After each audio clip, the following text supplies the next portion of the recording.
அனைவருக்கும் அன்பு மிகுந்த வணக்கம். செல்வராமாயணம் என்னும் இலக்கண பாடல்களும் இலக்கிய சுவையும் கொண்ட புதிய ராமாயண காவியத்தை புனைய வைத்த என் இறைவன் ராமனை நன்றியுடன் வணங்கி மகிழ்கிறேன். செல்வராமாயணம் பருவம் 3 அயோத்தி பருவம், காலம் 8 பரதன் காலம்.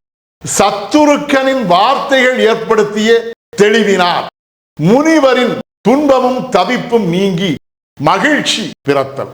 பாடல் எண் 964. நேயத்தினால் நியாயத்தையும் நிரூபித்தவன் துவைத்தே மாயக்கரை தோற்றமும் உடன் மாய்ந்ததே நலம் குவித்தே ஆயாமலே அவசரத்தினால் ஆன்றோருமே தவித்த காயக்கரையும் போய் துயர் கரைந்ததுண்மையே சுவைத்தே. இதுவே 964வது பாடல். இந்த பாடலுக்கான விளக்கத்தை காண்போம்.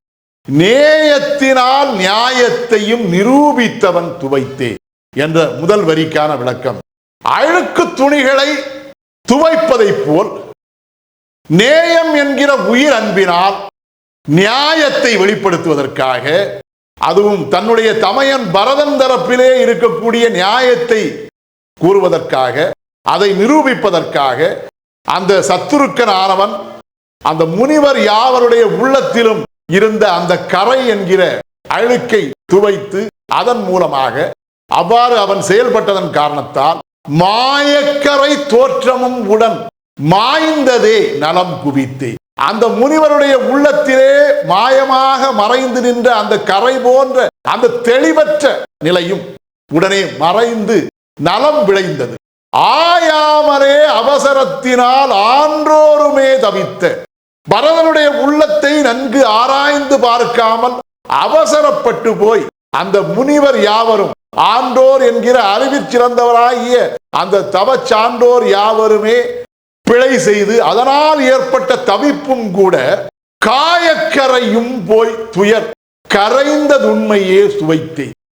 அந்த தவிப்பினால் ஏற்பட்ட காயக்கரை என்கிற உள்ளத்திலே ஏற்பட்ட துன்ப காயத்தால் ஏற்பட்ட வேதனை என்கிற அந்த கரையும் கூட அந்த முனிவருக்கும் பரதனுக்கும் ஏற்பட்ட அந்த உள்ளத்திலே ஏற்பட்ட அந்த காயம் என்கிற அந்த துன்ப கரையும் கூட அங்கே உண்மை சுவைத்ததால், சத்துருக்கன் கூறிய உண்மையானது அங்கே சுவை என்னும் மகிழ்ச்சியை, இன்பத்தை ஏற்படுத்தியதால் அங்கே அந்த உண்மை சுவைத்து அந்த உண்மையின் காரணத்தால் அந்த கரையும், அந்த துன்ப கரையும் கரைந்து காணாமல் போனது. அங்கே மகிழ்ச்சி நிலவியது.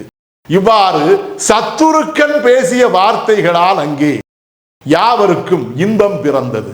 இதுவே 964வது பாடலுக்கான விளக்கம். செல்வராமாயணத்தின் 965வது பாடல் மற்றும் அதன் விளக்கம் ஆகியவற்றை அடுத்த பகுதியில் காண்போம். இறையருளால் அடியேன் இயற்றிய நல்லதோர் இலக்கியத்தையே செல்வராமாயண காவியமாக உங்கள் முன் தொடர்ந்து வழங்கி வருகிறேன்.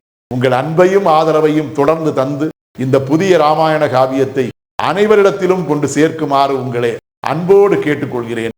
அனைவருக்கும் நன்றி. வணக்கம்.